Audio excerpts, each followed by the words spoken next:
Doctor கோவி மணிசேகரன் அவர்களின் வேங்கை வனம் பகுதி 3.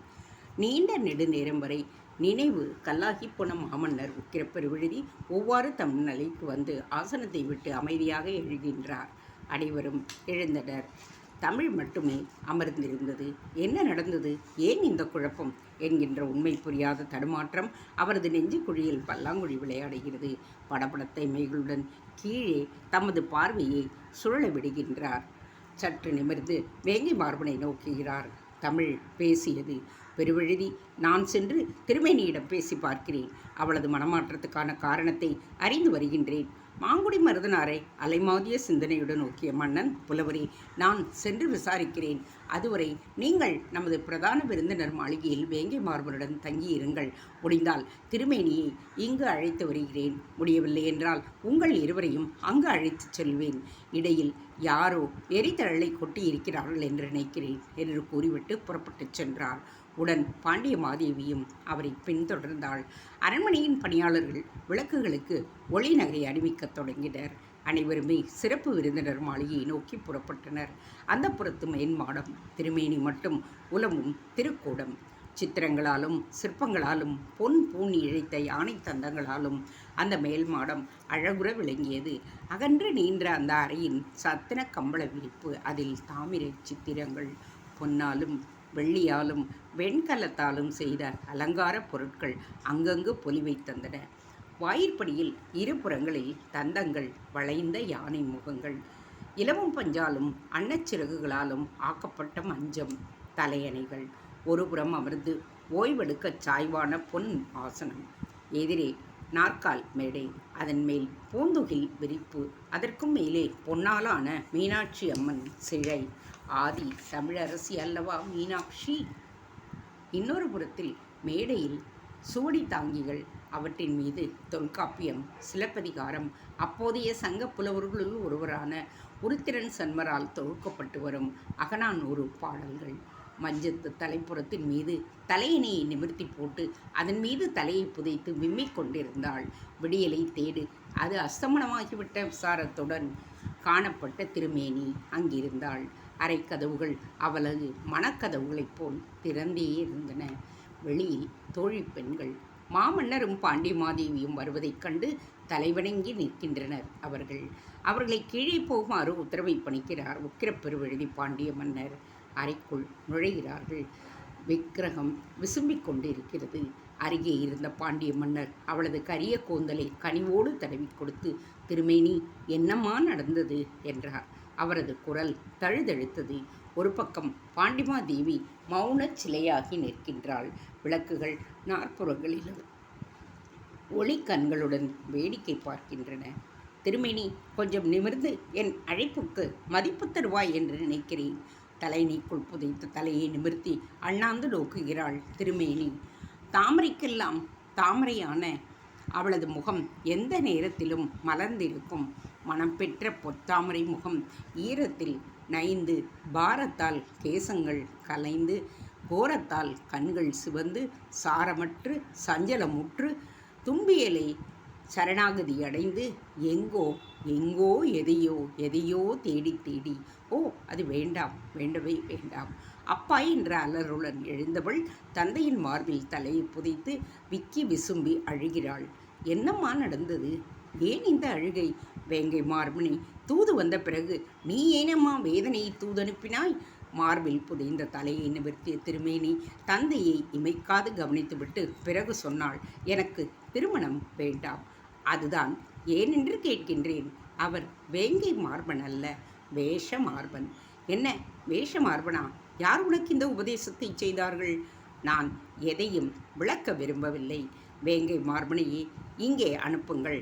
நானே கேட்க வேண்டியதை கேட்டுவிட்டு அவரை தர்ம சங்கடத்துக்குள்ளாக்கி காணப்பேரேலுக்கு அனுப்பி வைக்கின்றேன். போய் உடனடியாக அனுப்பி வையுங்கள். ஆனால் அவருடன் நீங்கள் யாரும் வரக்கூடாது. வெறிகொண்ட முகபாவனையுடன் கண்கள் சிவக்க சொற்கள் நெருப்பில் வறுத்து கொட்டினாள் திருமேனி. நாங்கள் வராமல் போனால் நடந்தது எப்படியம்மா தெரியும் திருமேனி? பின்னால் நான் சொல்லாமலா போகப் போகிறேன்? மாங்குடி மருதனாரை அனுப்பி வைக்கிறேன் அம்மா. பூங்குடி வண்டு கூட உள்ளே புக அனுமதியேன். என்ன தீர்மானமாக பேசுகிறாள்! திருமேனி, நீ விரும்பிய வண்ணமே வேங்கை பார்பனை இங்கே அனுப்பி வைக்கிறேன். ஆனால் நீ இப்படி அலங்கோலமாக இராமல் சற்று அமைதி கண்டு அலங்காரம் சற்று செய்து கொண்டு இவ்வளவு அற்பமாக பேசுகிறாளே, பாண்டியகுமாரி என்று வந்தவன் நினையாத வண்ணம் நடந்து கொள்ள வேண்டும். சற்று நேரம் வரை தந்தையை உற்று கவனித்த திருமேனி பிறகு ஒற்றை வரியில் சொன்னாள். நான் அவ்வை பிராட்டியிடம் தமிழ் பயின்றவள். அதற்கு மேலும் அங்கு நிற்க விரும்பாத பாண்டிய பாமன்னரும் பாண்டிமாதேவியும் தளர் நடை போட்டு வெளியே சென்றனர். ஏதோ நடந்திருக்கின்றது. 3 நாளில் இப்பொழுது முழுமையாக விடைபெற்றது. பொன்மேனியாய் புலந்து புகழ்மேனியாய் தவழ்ந்து தமிழ்மேனியாய் வளர்ந்த திருமேனி தன் உருவத் தோற்றத்தை பளிங்காடியில் பார்த்து கொண்டிருக்கிறார். என்ன அலங்கோலம்! எது எப்படி இருப்பினும் நான் ஒரு அரசகுமாரி. அந்த கௌரவமாவது பொற்சிமிழ் புன்னகை புரிய வேண்டாமா? அவளையும் அறியாது, அவளுக்கும் தெரியாது. ஏதோ ஒன்று அவளை சமாதானம் செய்கின்றது. ஒருவாறு தன்னை ஒப்பனை செய்து கொண்டாலும் அக்னி கண்களுடன் வேங்கை மார்பன் வரவை எதிர்நோக்கி கொண்டிருந்தாள். தோழிப்பெண் உள்ளே நுழைகிறாள். வேங்கை மார்பர் வருகிறார். அவள் விடைபெறுகிறாள். உந்தியில் யாரோ தீ மூட்டுவது போல் எரிச்சல். சற்றைக்கெல்லாம் காலடி ஓசை செவிகளை உலுக்குகிறது. வாயிற்படியில் வந்து நிற்பது தெரிகின்றது. உள்ளே வரலாமா? வேங்கையின் உருமல் குரல். திருமேனியின் மறு உருமல். உள்ளே நுழைந்த வேங்கை மார்பன் எழுந்து நின்று வரவேற்காமல் ஆணவமுடன் மஞ்சத்தில் அமர்ந்து காணப்பட்ட திருமேனியை நோக்கி அடுத்த கணம் கனன்ற நெருப்பில் காலை அழுத்தி பறிப்பது போல் துடித்து போனான்.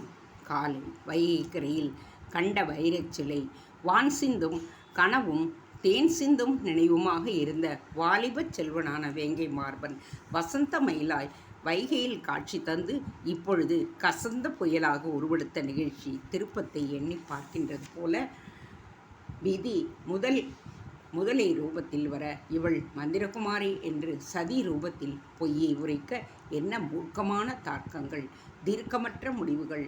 என்ன சகோதரர்களே யோசிக்கிறீர்கள்? நலமா? கணீரென்று ஒலித்த திருமேனியின் குரலை கேட்டு பளீரென்று வேங்கையினது கன்னத்தில் அரைந்துவிட்ட திணறலுடன் தன்னிலைக்கு வந்து கவனிக்கின்றான் வேங்கை மார்பன். உடல் முழுவதும் தீப்பற்றி எறிவது போல் உணர்வு.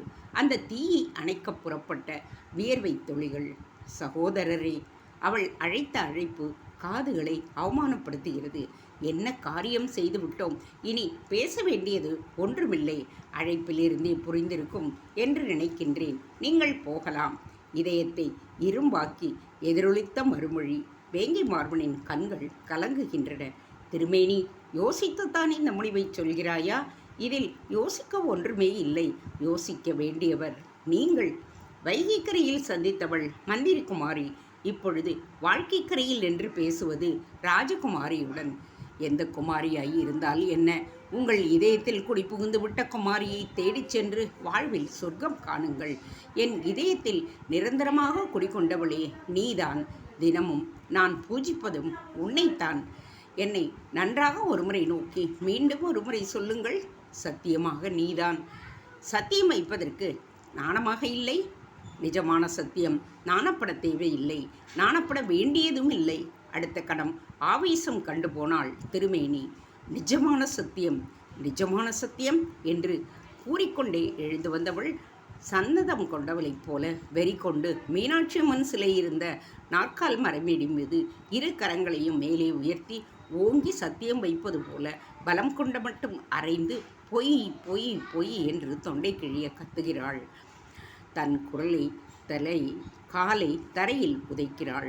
தாறுமாறாகப் போன மேலாடையும் கவனியாது கத்துகிறாள், கதறுகிறாள், கண்ணீர் சிந்துகிறாள்.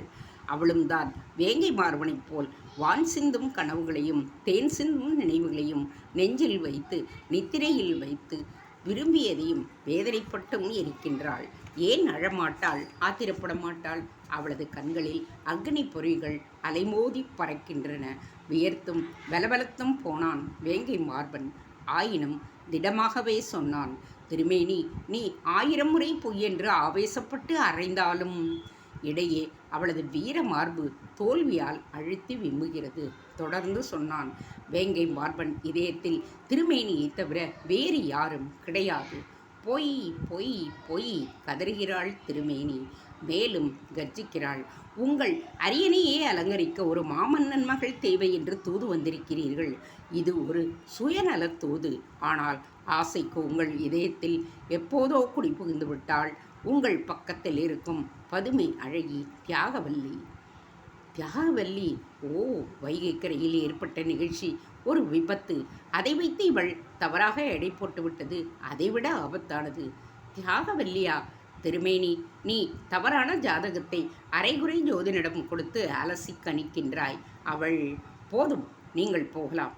எனக்கு எந்தவித விளக்கமும் தேவையில்லை. எப்பொழுது சகோதரனாக பாவிக்க சொல்லிவிட்டீர்களோ அப்பொழுதே நமது கதை முடிந்து விட்டது. நான் சொன்னது மந்திரி குமாரிக்கு. இப்போது நான் ராஜகுமாரி பேசுகிறேன். ஏன், அப்போதே இதயத்தில் இருப்பவள் பாண்டிய ராஜகுமாரி என்று சொல்லி இருக்கலாமே. எவ்வளோ என்று சொன்னால் நான் யார் ஜாதகத்தை கணிப்பேன்? எனது இந்த முடிவு சரியோ தவறோ இனி உங்களை ஏற்பதற்கில்லை. இனி இந்த நெஞ்சில் யாரையும் ஏற்கப் போவதும் இல்லை. இது உறுதியானது. வேங்கை மார்பனுக்கு இப்போது ஆவேசம் சற்று தலை தூக்கியது. எனது நெஞ்சிலும் இன்னொரு பெண்ணுக்கு இடமில்லை திருமேனி. ஆனாலும் உன்னை அடைந்தே தீருவேன். இந்த பிறவியில் அது முடியாது. முடியும் என்று நிரூபிப்பேன். பலாத்காரமாகவா? நான் பண்பான பாண்டிய குலத்தில் பிறந்தவன். நீ சங்கம் வைத்து தமிழை வளர்க்கலாம். ஆனால் நான் என்னை வைத்தே தமிழை வளர்ப்பவன். நான் உன்னை அடையவில்லை என்றால் நான் தமிழல் அல்ல. என் மொழி தமிழ் அல்ல. நான் தமிழ் வீரன் அல்ல. ஏன், நான் தமிழனுக்கே பிறந்தவன் அல்ல. வருகின்றேன் திருமேனி. ஆவேசம் கண்ட திருமேனியே அதிர்ந்து போய்விட்டாள். வேங்கை மார்பனோ வெறிகொண்ட வேங்கை போல் வெளியேறினான். விடியல் பொழுது சூரிய விலாசத்தை தேடி அலைகின்ற நேரத்தில் வேங்கை மார்பனும் அவனுடன் புறப்பட்ட வீரர்களும் வேக வேகமாக பயணம் செய்து காணப்பேர் சிறுநகரை அடைந்து கொண்டிருந்தனர். நெஞ்சில் திருமேனி செருகியை ஈட்டியின் ரணத்தால் கசிந்து கொண்டிருந்த ஏமாற்ற இரத்த துளிகள் ஒரு புறம் இருக்க, அந்த கோபத்தின் காரணமாக பாண்டிய மன்னர் உக்கிரப்பெருவழுதியிடம் கூட சொல்லிக்கொள்ளாமல் இரவு விருந்தை புறக்கணித்து விட்டு புறப்பட்டு விட்டதை நினைக்கின்ற பொழுது என்ன செய்வது? பொங்கி வந்த ஆத்திரமும் அதனால் பிரவகித்த ஆவேசமும் இன்னமும் அடங்கவில்லைதான். மூன்றாவது கண்ணை முழுமையாக பயன்படுத்தி வேங்கை மார்பா என்பது போல வைகரையின் ஞானக்கண் கிழக்கு திசையில் பொன்னாய் மலர்ந்தது. குதிரைகள் கோட்டையை நெருங்குகின்றன. தங்கள் வேந்தர் திரும்பிவிட்டார் என்பதை அறிவிக்க கோட்டை முரசு முழுங்குகின்றது. பிரம்மாண்டமான அதன் இரும்பு கதவங்கள் பெரும் ஓசையுடன் திறக்கப்படுகின்றன. அகண்ட அழையில் நீண்ட பாலத்தை இறக்குகிறார்கள். அகழியில் பாலத்தை இறக்கிய பின் மீனக்கொடி தாங்கிய வீரர்கள் உள்ளே நுழைய நடுநாயகமாக வேங்கை மார்பன் தன் நீலப்புறவியை லாவகமாக செலுத்தி கோட்டைக்குள் பிரவேசிக்கின்றான். அந்த அதிகாலை நேரத்தில் துயில் கனவை துகிலிருத்து கொண்டிருந்த தியாகவல்லி முரசொலியை கேட்டு முகம் மலர எழுந்து கொள்ளுகிறாள். வேந்தர் வருகிறாரா? இதற்குள்ளாகவா? அவளுக்கு மட்டுமல்லாது அனைவருக்குமே இந்த கேள்விக்குறி.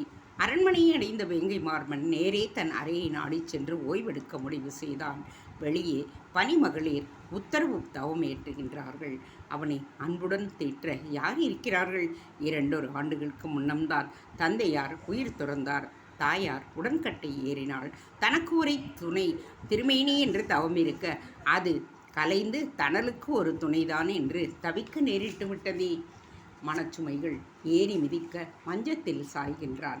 தூக்கமாவரும் துயரங்கள் சிந்தனை கழுத்து சதுரங்கம் ஆடுகின்றன. திருமேனி திருமேனி திருமேனி அழைப்போசையை எழுப்புகின்றான். பணிப்பெண்களின் தலைவியான கங்கா வந்து நிற்கிறாள். கங்கா அமைச்சரிடம் சொல்லி எங்கிருந்தாலும் யவன தேரலை கொண்டு வா. யவனர் வீதியில் அது நிச்சயம் கிடைக்கும். விரைந்து வந்தாக வேண்டும். கலக்கத்தோடு கங்கா வெளியேறுகிறாள். மதுரை சென்று இந்த பழக்கத்தை மேற்கொண்டு விட்டாரா? ஒரு நாழிகை போதில் 1000 நினைவுகளை நெஞ்சில் நோக்கியும் போக்கியும் தடுமாறியும் தொடையில் அடிக்கடி அடித்தும் குத்தியும் கொள்ளிக்கிறான் வேங்கை மார்பன். விதி எப்படி விளையாடிவிட்டது! அரண்மனை பணியாள் யவனத்தேரல் எடுத்து வர உடன் காண பேரமைச்சர் குறுநிலக்கிழார் அறைக்குள் நுழைகிறார். தேரலை ஒரு பக்கமாக வைத்தவன் வணங்கி விடைபெறுகிறான். மஞ்சத்தில் குப்புற விழுந்து கிடந்த வேங்கை மார்பனை கண்டு மருண்டு போனார் அமைச்சர் குறுமலை கிழார். மன்னா! மெல்ல திரும்புகின்றான் வேங்கை மார்பன். கண்கள் குளத்தில் நீந்தி கொண்டிருக்கின்றன. தேரல் பழக்கம் எப்போதிருந்து? மறுமொழி இல்லை. தவறாக எண்ண வேண்டாம் மன்னா, எடுத்துச் சொல்வதன் அவசியம் அமைச்சனுக்கு உண்டு. தேரல் அவசியம்தானா? நுனிமுக்கை விரலால் உரசிக்கொண்டான் வேங்கை மார்பன். இனி எனக்கு அது அவசியம். எது அவசியமில்லை, எது அவசியம் என்று ஆகிவிட்டது. என்னை தொந்தரவு செய்ய வேண்டாம். எனது ஓய்வுக்கு பிறகு நானே நடந்ததை எடுத்துச் சொல்லுவேன். நீங்கள் போகலாம். என் அனுமதியின்றி யாரையும் உள்ளே விடக்கூடாது. ஏதோ மலையணைய துன்பியல் ஏற்பட்டிருக்க வேண்டும். எனவேதான் மன்னர் மனம் பேதலித்து மாறுபட்டு காண்கிறார் என்ற அளவில் புரிந்து கொண்டு விடைபெற்று சென்றார் அமைச்சர் குருமலை கிழார். பழக்கமில்லா பழக்கத்தை பரிதாபமுடன் நோக்குகிறான் வேங்கை மார்பன். வேறு வழி இல்லை. எத்தனை நாட்களுக்குத்தான் துக்கத்தில் உழல்வது, தூக்கமின்றி சுழல்வது? யவனத்தேரலை தங்கக் கோலையில் நிரப்புகின்றான். தவறு என்று தெரிந்திருந்தும் இன்று அமுதமாக தோன்றுவது நாளை விஷமாக மாறும் என்பது புரிந்திருந்தும் கூட, பொன் சிறகு படைத்த கற்பனையின் மனித திரவமே என்று கரம் பற்றி, கருத்து பற்றி, கண்களில் செந்நிறம் பற்றி அதை ஏந்தி யவனத்தேரலை மாந்துகின்ற பொழுது பழக்கமற்ற தடுமாற்றம். மாந்திவிட்ட பிறகோ புழக்கத்தில் உள்ள புன்னகை. என்ன சுகம்! ராஜ சுகம்! கண்களில் புதிய புதிய வண்ணங்கள், கவனத்தில் புதிய புதிய எண்ணங்கள், களிப்பிலோ புதிய புதிய திருமேனி தித்திக்கும் மேனியாக தெரிகிறாள். தீயாய் சுடும் மேனியாகவும் தெரிகின்றாள். சற்றைக்கெல்லாம் உறக்கம் இமைகளை தாளாட்ட, அயர்ச்சி உடலை வருத்த நித்ராதேவி அவனை நிம்மதியாக அணைத்து கொண்டாள். அந்த மேன்மாடத்தை விட்டு, அவனது அழகை விட்டு, அறையை விட்டு வெளியே அவன் வருவதில்லை. தினம் விழிப்பது, குடிப்பது, உறங்குவது. செய்தியறிந்த தியாகவல்லி புழுதிக்கு இடையே அலைமோதும் புல்லாங்குழல். ஆனால் அவளது அவசுரம் அவளுக்கு புரியவில்லை. ஆனால் அரசனது அவசுரம் அவளது செவிகளை காயப்படுத்தியது. அவள் சிதைந்த ஓவியமானாலும் சிறந்த ஓவியத்துக்காக ஓயாமல் புலம்புகின்றாள். அவள் மட்டுமா? வேங்கை வனத்து வேங்கைகள் தூங்க மறந்து எங்கே எங்கள் தலைவன் என்று உருமலால் தினமும் துளைக்கின்றன. அரசியல் காரியங்கள் அலைமோதி நிற்கின்றன. அமைச்சரே வர அஞ்சினார் என்றால் 1 தினமா 2 தினமா 8 நாட்கள். 9ஆம் நாள் காலை ஒருவாறு தெளிந்து நீராடி முடித்து நேர்த்தியான ராஜ ஒப்பனையுடன் வெளியே வந்த வேங்கை மார்பன் அமைச்சர் குருமலை கிழாரை அழைத்து அரசாங்க பணிகளை குறித்து விசாரிக்கின்றான். கொலு மண்டபம் சென்றான். விசாரணைகளை கவனித்தான். ஆனாலும் நடந்ததை சொல்லவில்லை. நேரே அமைதி தேடி வேங்கை வனத்திற்கு சென்றான். பளிங்கு மாளிகைக்குள் பிரவேசித்தான். எங்கும் உருவம் பிரதிபலிக்கும் எழிலார்ந்த பளிங்கு சுவர்கள். தான் மட்டும் வசிக்கவும் ரசிக்கவும் கலை நுணுக்கம் பொருந்திய தேவைகள் அங்கே திருக்கோலம் பூண்டிருந்தன. மேலே ஒற்றை மாடம். அது அவனது சயன அறை. திருமேனியின் சிந்தனைக்கு பிறகு அந்த அறையைத்தான் அவன் எப்படியெல்லாம் கற்பனை செய்து எவ்வாறெல்லாம் அலங்கரித்திருந்தான். இப்பொழுது அங்கு செல்லவே மனமில்லை. அது திருமேனி மாடம். தங்கள் தலைவன் வேங்கை வனத்துக்கு விஜயம் செய்திருக்கிறான் என்பதை அறிந்த வேங்கைகள் அந்த மாளிகையே அதிரும் அளவுக்கு உருமுகின்றன. தலைவா, எங்களை திறந்துவிடு! வேங்கை மார்பனுக்கும் அது புரிகிறது. அவன் வெளியே வருகிறான். வேங்கைகள் அடைப்பட்ட அறையை நாடி சென்று நிற்கின்றான். உருமலா அது! அந்த அறையின் இரும்பு கதவுகள் உருமல் அதிர்ச்சியால் திறந்து கொள்ளும் போல் இருந்தன. மன்னா என்று குரல் கொடுத்து கொண்டே அங்கு வந்து நின்றார் அமைச்சர் குருமலை கிழார். வேங்கை வனத்துக்குள் அவர் பிரவேசிக்கவே அஞ்சுபவர். வேறு வழியின்றி இதயத்தை கையில் பிடித்து கொண்டு அங்கு நுழைந்திருந்தார். வேங்கைகளோ எங்களை வெளியில் விடு என்பது போல் பயங்கரமாக உருமி கதவுகளை பிராண்டி சத்தமிடுகின்றன. முன்னம் கால்களால் அரைகின்றன. அமைச்சர் பயந்த வண்ணம் வந்த விஷயத்தை பற்றி வாய்த்திரைக்கின்றார். மன்னா, பாண்டிய நாட்டில் என்னதான் நடந்தது? நான் அமைச்சர், என்னிடம் கூடவா சொல்லக்கூடாது? வேங்கை மார்பன் கொஞ்சமும் தயங்காமல் சொன்னான். எவரிடமும் சொல்லலாம். பெண் கேட்டு சென்று புண்பட்டு வந்ததுதான் மிச்சம். என்ன சொல்ல வேண்டும், எந்த அளவுக்கு சொல்ல வேண்டும், எதை மறைக்க வேண்டும் என்பன இந்த 9 நாளில் அவன் தீர்மானித்து வைத்திருந்தான் தானே. மன்னா, சற்று விளக்கமாகச் சொல்லலாமே. வேறொன்றுமில்லை அமைச்சரே, நான் தியாகவல்லி என்பால் காதல் கொண்டு இதயத்தை பறிகொடுத்திருக்கிறேனாம். எவனோ ஒற்றறிந்து உளறிய செய்தி இது. அரியணைக்கு புகழ் பரப்ப மாமன்னன் மகள் ஆசைக்கு அனுபவிக்க அத்தை மகளா என்று கூறி உதாசீனப்படுத்தி விட்டாள் திருமேனி. நினைத்தேன், நடந்துவிட்டது. வேங்கை மார்பன் விவரித்த கோணம் வேறுபட்டதானாலும் அமைச்சர் கொண்ட சந்தேக கோணம் மாறுபட்ட ஒன்றாக இருந்தது. என்னதான் முடிவு என்றார் அமைச்சர். முடிவா? உன்னை எந்த விதத்திலும் மணப்பேன் அல்லது மடிவேன் என்று சபதம் கூறி திரும்பி இருக்கிறேன். அமைச்சர் மௌனமானார். சபதம் நிறைவேற வேண்டுமே. எங்களை திறந்து விடுங்கள், நாங்கள் சபதத்தை நிறைவேற்றுகிறோம் என்பது போல வேங்கைகள் பாச யுத்தம் நடத்துகின்றன, பயங்கரமாக உருமுகின்றன. வேங்கை மார்பன் நாவாடினான். அமைச்சரே, என்னால் அவளை மறக்க முடியவில்லை. அந்த அளவுக்கு நான் பலியாகிவிட்டேன். ஓ, எவ்வளவுக்கு அவள் சௌந்தரிய தேவதையாக காட்சியளிக்கின்றாள். என் நேரமும் அவளை பார்த்து கொண்டே இருக்க வேண்டும் போல் தோன்றுகின்றது. அவளை மறக்க மதுவை அருதுகிறேன். வழி இருப்பின் சொல்லுங்கள், வணங்குகிறேன். சிறிது நேரம் வரை நரையுண்ட மீசையை நீவிவிட்டவாறு ஆலோசிக்கின்றார் குருமலை கிழார். மன்னா, ஆலோசனை சொன்னால் மதுவை மறுப்பீர்களா? மறுக்கக்கூடிய ஆலோசனையாக இருக்க வேண்டுமே. ஓரளவுக்கு சொல்லுங்கள். பாண்டிய நாட்டிலிருந்து அரசகுமாரியை அறிந்த சிறந்த ஓவியனை அழைத்து வந்து அல்லது கடத்தி வந்து சித்திரம் வரையச் செய்தால்? கடத்தி வந்து என்ற சொல் சுகமாக இருக்கிறதே. வேங்கை மார்பன் சிந்திக்கின்றான். அமைச்சரே, அதைவிட திருமேனியே கடத்தி வந்து விட்டால் என்ன? அதிர்ந்து போனார் அமைச்சர். இந்த பயங்கர விளைவை உண்டாக்கிவிடும். அது யோசித்து செய்ய வேண்டிய முடிவு. பளார்! வேங்கையின் கதவுகள் அறைபடுகின்றன. அவற்றின் கண்களில் ஏதோ பட்டுவிட்டன போலும். வேங்கைகளின் துடிப்பை கவனிக்கின்றான் மார்பன். அமைச்சரே, சித்திரம் எழுதி காண அவள் பெயர் சித்திரப்பாவையா? அவள் திருமேனி பெயருக்கேற்ப ஒரு திருமேனியையே பார்ப்படம் செய்து வார்த்தால்? மன்னர்தான் அந்த பாண்டிய மாது மீது எவ்வளவு மயக்கமுற்றிருக்கிறார். என்ன ஆலோசனை அமைச்சரே? ஒன்றுமில்லை. திருமேனியை எந்த உலோகத்தில் வார்க்கப் போகிறீர்கள்? எந்த உலகமாவது அவளது தேவதா சொரூபுக்கு தங்கமேனிதான் சரியானது. தங்கம் அந்த அளவுக்கு எங்கே போவது? காளையார் ஈசன் கோயில் தங்கம் ஏன் தூங்க வேண்டும்? அது கோயில் திருமேனிகளுக்கு. முதலில் எனது இதய கோவில் திருமேனிக்கு ஆவண செய்யுங்கள், பிறகு பார்ப்போம். இது தர்மமாகாது. தெரிந்து தவறு செய்ததாகவே இருக்கட்டும், ஏற்பாடு செய்யுங்கள். உற்பாதம் ஏதேனும் நிகழுமானால் திருமேனியை இழந்ததை விட பெரிய உற்பாதமா? நிகழ்ந்தால் நல்லதுதான், ஏற்றுக்கொள்ளுகின்றேன். இந்த துயரை அது குறைக்க உதவும். ஏற்ற சிற்பிகளை எப்படி கொண்டு வருவது என்பது குறித்து யோசித்து விட்டேன். அன்று பிடிப்பட்ட ஒற்றனை அழைத்து வாருங்கள் அமைச்சரே. இங்கே நான் வரவேண்டுமா? வேங்கைகளின் உருமல் பைத்தியம் பிடித்து விடும் போல் ஆகிறது. அமைச்சரின் நெஞ்சு படபடக்கிறது. நானே அங்கு வருகிறேன், நீங்கள் செல்லலாம். விட்டால் போதும் என்று விடைபெற்றார் குருமலை கிழார். வேங்கை மார்பனின் பிடிவாதம் அவர் அறிந்ததாயிற்றே. நலமே விளைவதற்கு நேர்ந்து கொண்டார்.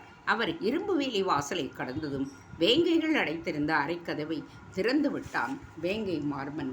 அடுத்து சீறி பாய்ந்து வெளியே வந்த அந்த வேங்கைகள் தன்னிடம் வந்து அன்பு செலுத்தி பாசத்தோடு தாவி குதிக்கும் என்று எதிர்பார்த்ததற்கு மாறாக எங்கேயோ யாரேயோ குறிவைத்து பழிவாங்கும் உருமலுடன் வாயை பிளந்து வேங்காஸ்திரமாக காட்சியளிக்க வேங்கை மார்பனையே விலவிலக்க வைத்து விட்டது அது. தேங்க்ஸ் ஃபார் வாட்சிங். Please subscribe.